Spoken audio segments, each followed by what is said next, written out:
Let's follow on transportation. High-speed rail is coming to the Midwest. Illinois is already building the spine of that system. Should Missouri be more aggressively pursuing its potential within that system?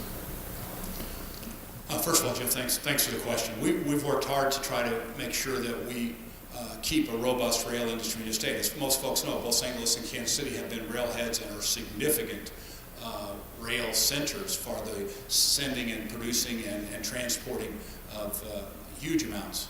So the rail economy is very important to us. In Missouri, we have a strong industrial rail process where we move a lot of goods across our state. We have worked to improve that system, to get rid of those bottlenecks.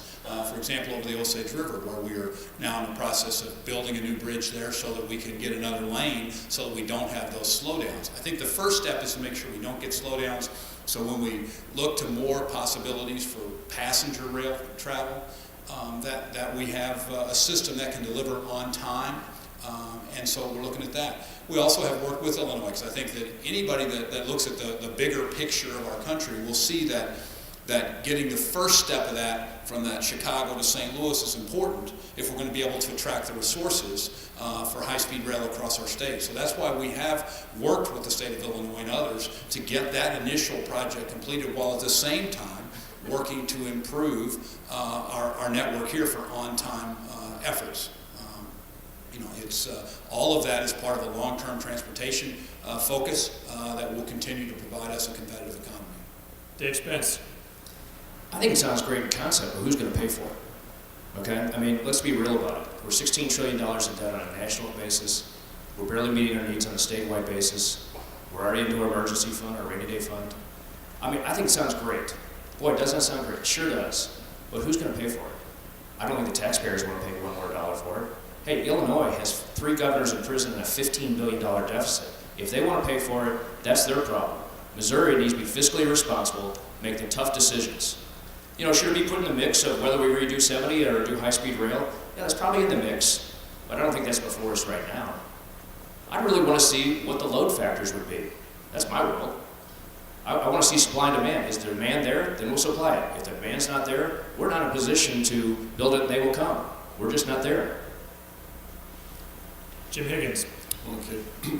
Well, I'm not a transportation expert, and I don't think these guys are either. I graduated from school as a civil engineer, but I worked 5 years as a civil engineer, but I haven't lately. I work in computers. But why should a bureaucrat decide,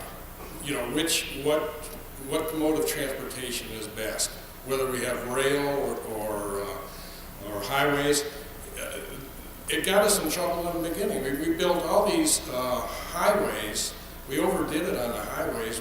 Now we have pollution and gas consumption because some bureaucrat decided that we needed highways.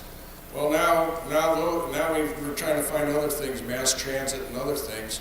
So let the market decide. Don't have the bureaucrats in Jeff City and in Washington decide what our transportation is. That supply and demand is a powerful thing, and maybe mass transit or maybe high-speed rail will come and be a factor, but people have to use it and people have to get out of their cars.